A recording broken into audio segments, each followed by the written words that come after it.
Good evening and welcome. I'm Chris Parnell. Reporting from Moscow. Tbilisi. Times Square. May your dreams be your only boundaries in life.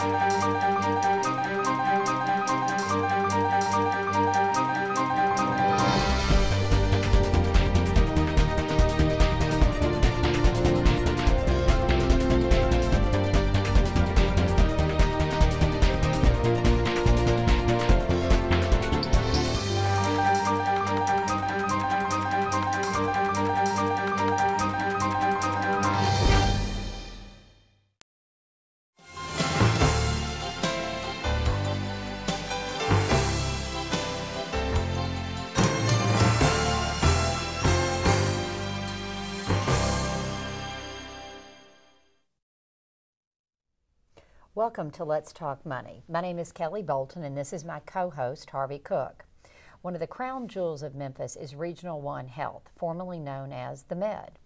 I can personally attest to Regional One's life-saving work and passion. Back in 2000, I developed a life-threatening illness while I was pregnant, and my daughter was born at just 25 weeks gestation. She was weighing just over a pound. Not only did Regional One's Health rescue me, but they also fought for my precious daughter for 3 months, giving her world-class care and treatment. Today, I'm proud to say she's now a beautiful and healthy 14-year-old. In addition to this world-class NICU, Regional One has also one of the best trauma centers in the South. Many a life has been saved there. So as a community, we're blessed by this facility and its staff. And we are honored today to have with us Dr. Reginald Coopwood. He's the CEO of Regional One with us. He's going to share with us his vision and his passion. Dr. Coopwood, thanks for joining us. Well, thank you for inviting me. As I told the audience, I owe you guys a lot, so it's a big deal that you're here, and I'm honored. I know you haven't been with Regional One, and forgive me because I'm going to call it the Med. I'm just going to do that. But Regional One, we've been there since they renamed it. But what brought you to Regional One? What brought you to Memphis? Well, I am a surgeon by training, and I transitioned into healthcare leadership in 2000 and led a hospital in Nashville for 5 years. And then in 2010, they invited me to come to be the leader of Regional One, or the Med at the time, Regional One Health.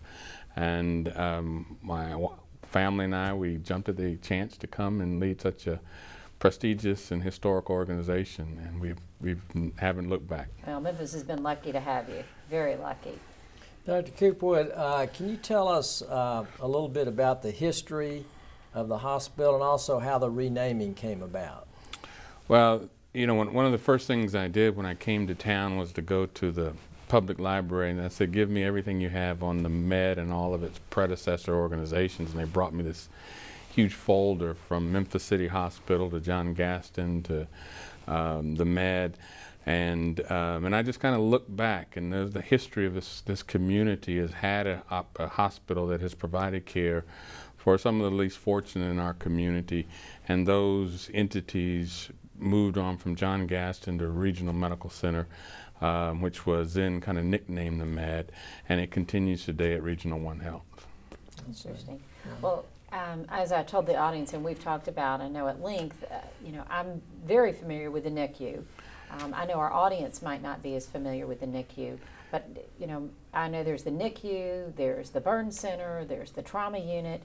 Can you tell our audience what all does the Med do? I mean, well, historically we have provided the centers of excellence, those that you really named. We have the only burn center within a 150-mile radius, the firefighters burn center there on our campus. We have the level 1 trauma center housed in the Elvis Presley Memorial Trauma Center. Again, within a 150-mile radius, we're the only level 1 trauma center. We have a high-risk OB department with the University of Tennessee where their high-risk physicians practice. And because of the amount of high-risk deliveries that we do, we have a very large NICUs named after Dr. Sheldon Coronis, and anywhere from 50 to 65 babies will be in our neonatal intensive care unit any time, from less than a pound up to 2 or 3 pounds, and it's really an impressive sight to go in there and see those little babies fighting for their lives, and the caregivers making sure that that happens. And you know, as our show is Let's Talk Money, kind of an interesting fact, I was a paying patient through health care and through insurance. And the cost for me and my daughter's care during the 3 months that we were there was $250,000. Well, what's interesting is when we have such a high incidence of prematurity in our community due to so many factors, and I know you guys are at the forefront of trying to help our community save dollars by, you know, increasing awareness so we don't end up with such a high level of premature birth. But, you know, I think that's an important fact I think our city needs to be aware of as a way that we can save money as a city and also save lives because of the cost to care for these young ones. Absolutely, and you know, one of the costs associated with prematurity, not necessarily in your case, but a lot of time is failure to get prenatal care. Absolutely. And an investment in some of those measures that reduce the incidence of prematurity will help save the cost of actually running that high cost neonatal intensive care unit. But the interesting thing within our community, and it goes back to your question about the MED and the name change, the MED was an organization this community loves because it's where you wanted to go if you fell into one of those categories of our centers of excellence. But it also said that if you have insurance, you go somewhere else. So part of our rebranding and name change was to let the community know that in order for us to create a sustainable organization over time, as we talk money, is to be able to have both individuals in our community who are insured to access our services as well as those that we take care of in our community who today don't have insurance. Dr. Cooperwood, you mentioned one of the Centers of Excellence, the Trauma 1 unit. Yes. Can you tell our listeners what that is and what the importance of that is? Well, in most states, in the state of Tennessee, and we also serve as a level 1 trauma center for the states of Arkansas and Mississippi because of our proximity. But in most states, there are level or trauma designations, level 1 being the most serious. So if you're in a very serious car accident, if you've had a major fall with a lot of injuries, you've had a head injury, if you've been shot or stabbed, you come in as a level 1. That's the highest acuity. More than likely you need to be rushed to surgery. Then there's the level 2 that falls just under that, and then level 3. So being a level 1 trauma center, we see 1, 2, and 3. And we have in that unit close to 5,000 visits a year, where about 1,800 of them are true level 1s. They come by ambulance, by helicopter, and it's you know, helicopters flying in day and night, bringing individuals from all around our community and in our region to get care there. Well, I know we were just talking about that. I think we've just got a few more seconds before I have to close, but they're coming from Tennessee, Mississippi, Arkansas. Do those states help support the MED or provide funding outside of Tennessee? They do. We get funds from both Mississippi and Arkansas through their trauma region and trauma funds because they understand our importance to their states for those individuals who live very close to Memphis. Because 1,800 is a lot to see. It is. It's a lot. We're glad you're there. We're going to pause for just a few minutes. We're going to take a short break. And when we come back, we're going to continue our discussion with Dr. Cooperwood. So please stay with us. I'm going to ask you the first question, how important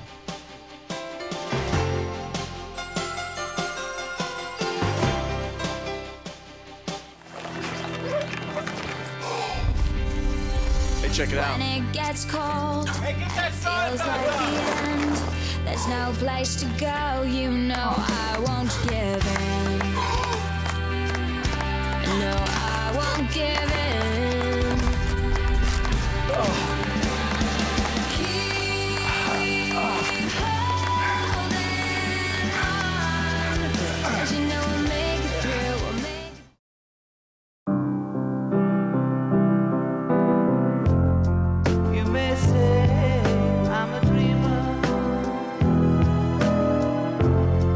But I'm not the only one. I hope someday you'll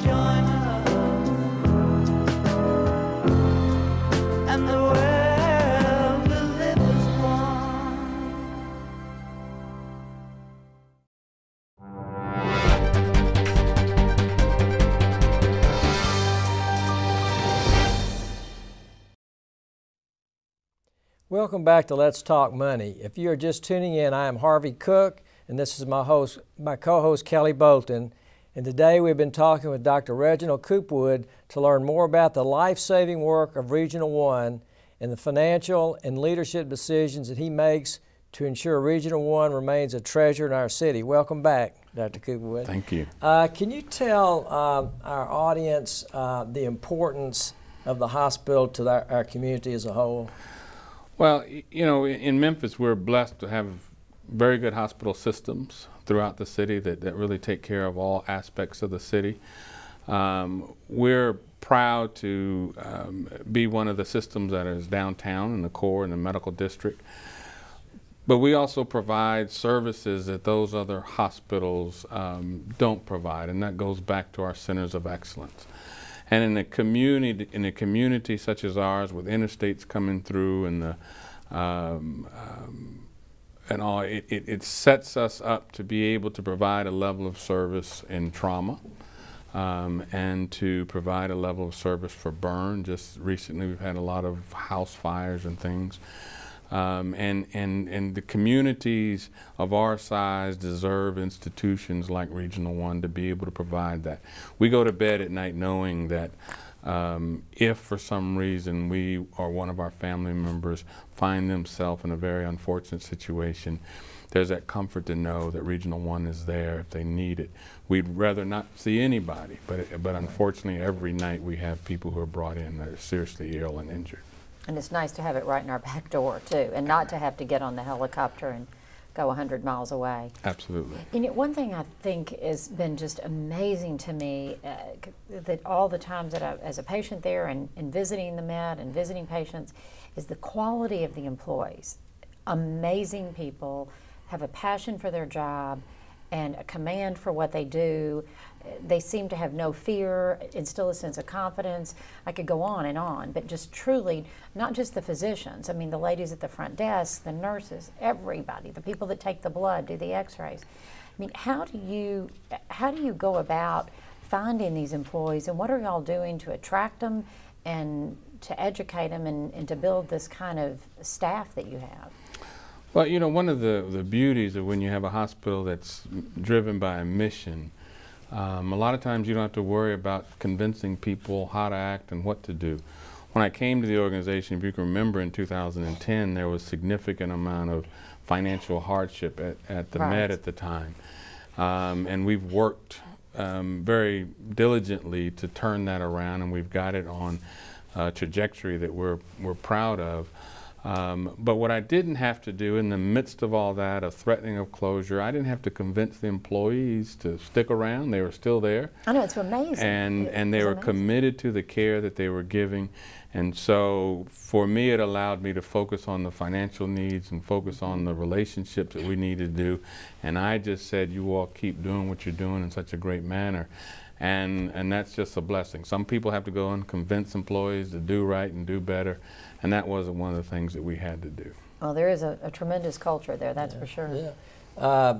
You know, what a great asset for the city. Can you tell us how it's financed? How does it run?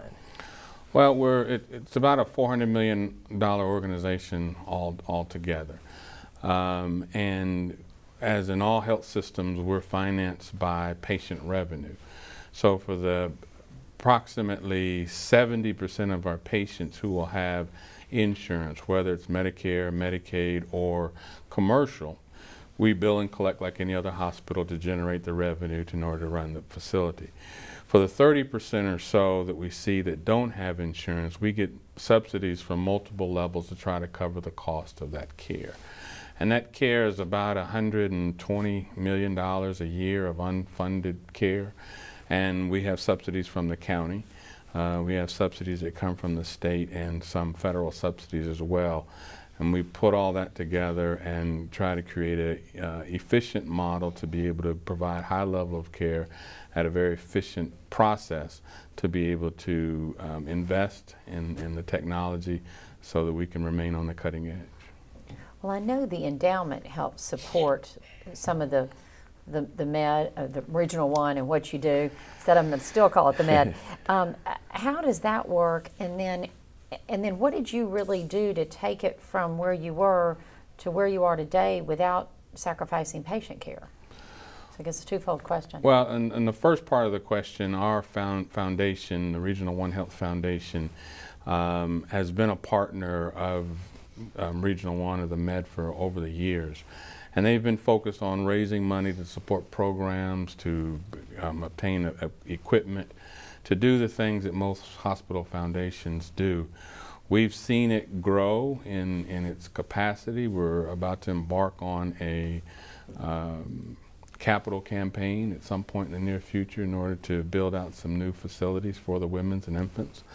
And they've helped us to do that. From the other side around how do we manage costs as we take high level of care, there's a lot of opportunities in improving efficiencies. There's a lot of opportunities in improving revenue sources in the organization. And we've never crimped or reduced our expectation of the level of quality of care, because there's no money you can save that puts a life at risk, and that's something we've never sought to do.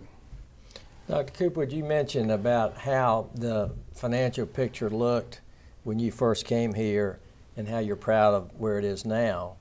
Can you, would it be fair to ask you to kind of quantify that and just give us some thoughts, some ideas about where it was and where it is now? Well, I came in March of 2010, and that prior year, the organization lost about $20 million, and had about 3 years of losing years. For the 5 fiscal years that we've closed, we've had a positive margin. We have over 130 days in cash, which is about $130 million in reserves. And those are the things that we can reinvest in our organization so that we can keep it a viable asset in this community. And that's the work. That's impressive. Yeah, well, that's very I impressive. guess you're a financial surgeon too, huh? We've got 30 seconds before we take a break, but what kind of surgeon were you? I was a general surgeon. Yeah. Still am, but I haven't operated in about 10 years. Yeah. Well, we're going to take a break. When we return, we're going to finish up our discussion with Dr. Cooperwood, so please stay tuned.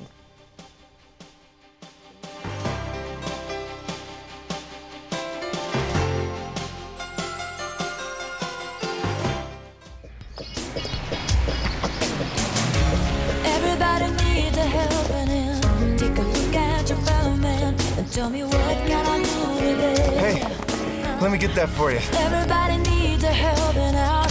If that ain't what it's all about, tell me what. Thank you, young man. What can I No problem. do? What can I do today? Courtesy. Pass it on. I got it. A message from the Foundation for a Better Life.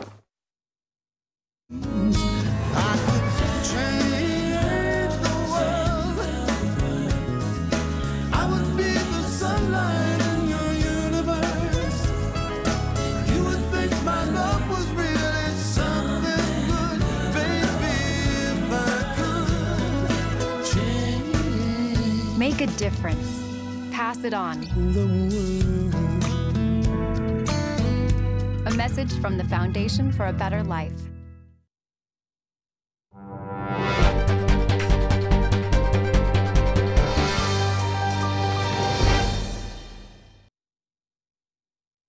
Thank you for joining us on Let's Talk Money. Today we're honored to have with us Dr. Reginald Cooperwood, CEO of Regional One Hospital.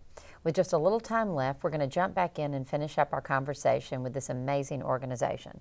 I know right before we took a break, I don't want to leave us just on that note. You were a general surgeon. Correct. And you did that. The last surgery you did was when? About 10 years ago when I became CEO. You think you're going to get back into it? No, I think I've You're officially done? changed You put your careers. scalpel up? I Okay. Well, you've obviously done a great job at this. Tell us what the future looks like. What's your vision? Well, you know, the future is to continue to grow the organization, continue to offer core services along with our centers of excellence. We're excited about what's currently about to be discussed in Nashville for Insure Tennessee, which will allow potentially allow coverage for more individuals in our community, which will help with the funding and the growth of our organization.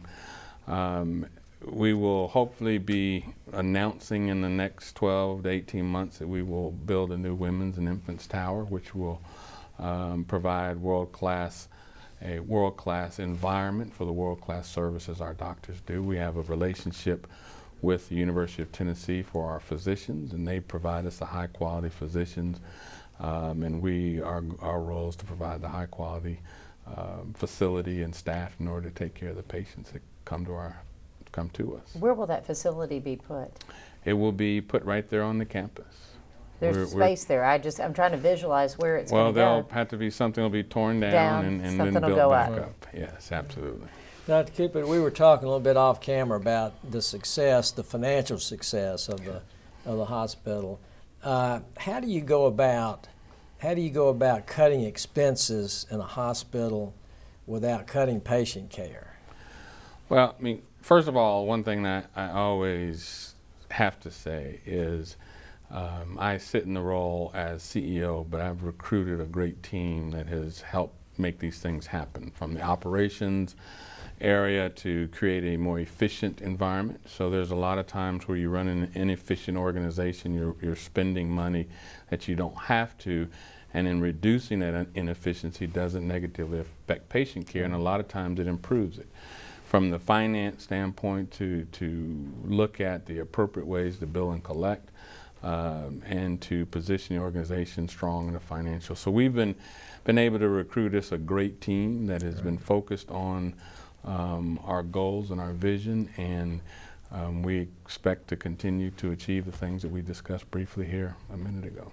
Good. And tell us about the new program you're talking about going on in the state of Tennessee. Tell us what that means to health care. Well, it's important. You know, as we all know, there was an expansion of coverage for some of the individuals who work in our community across this country to receive health care through the ACA. What was left were those individuals who consider kind of the working poor, those individuals that we may see in our restaurants, giving service, who make a living to take care of their family but can't afford health insurance. And the Insure Tennessee that the governor is proposing is to be able to provide an insurance option for that population. There'll be some accountabilities there, there'll be some expectations. It's a 2-year pilot program, and we as a hospital industry, and specifically the Memphis hospitals, are engaged to help make this happen, and it's important to all of Memphis and the Mid-South region. I know helping the working, as we call the working poor, the working that can't afford health care. I know Church Health Center has been a big part of our community in helping just the daily checkups and physicals, but obviously not providing anything like hospital care.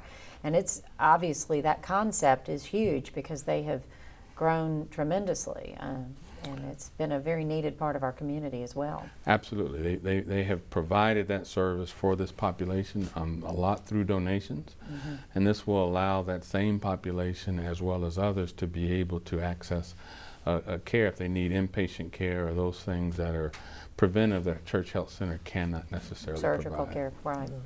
On a macro level, what do you feel are the greatest challenges now in the healthcare industry?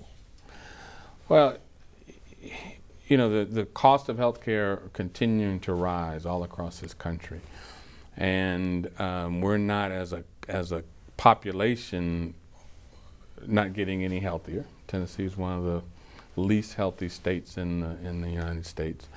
And by spending all this money and not necessarily improving health, we as an industry and accountable individuals, we're going to have to come together to provide. I would rather provide preventive care than sick care. Hospitals are there if you get sick. And what we want to do is also to be able to provide care that prevents these long-term high-cost illnesses. And I think that's one of the things that's really going to have to change as we move forward in the healthcare industry. Otherwise, it will continue, it will drag down our economy. You know, it's interesting. I've got a couple of comments on that. You know, talking about preventive care, I've always been surprised at the lack of good coverage people have for dental care. And I'm obviously not a physician, but I've heard from so many people that sometimes good preventive dental care can really help a lot of health issues. A lot of times there's things that the dentist can recognize, or bad health care in your mouth can create other health care issues that become much more serious.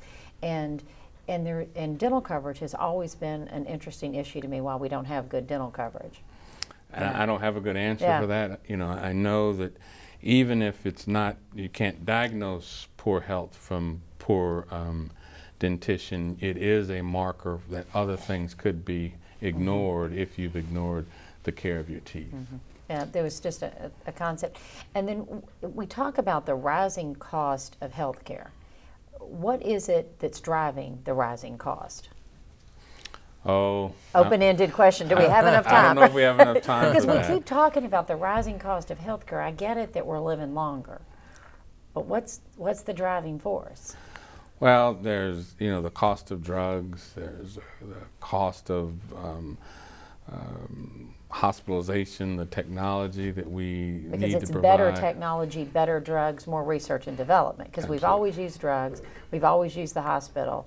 Is it just the research and development? And it just continues. And if we can reduce the amount of inpatient stays and the cost of that level of care, we'll be better off as a country. Well, they're telling us, I think we got about 15 seconds. Anything you want to say? No, just thank you for the opportunity to come and talk with you, and something we're very proud of. Well, we thank you, and thank you for the job you're doing for our community. So I hope our audience will please join us again next month on Let's Talk Money.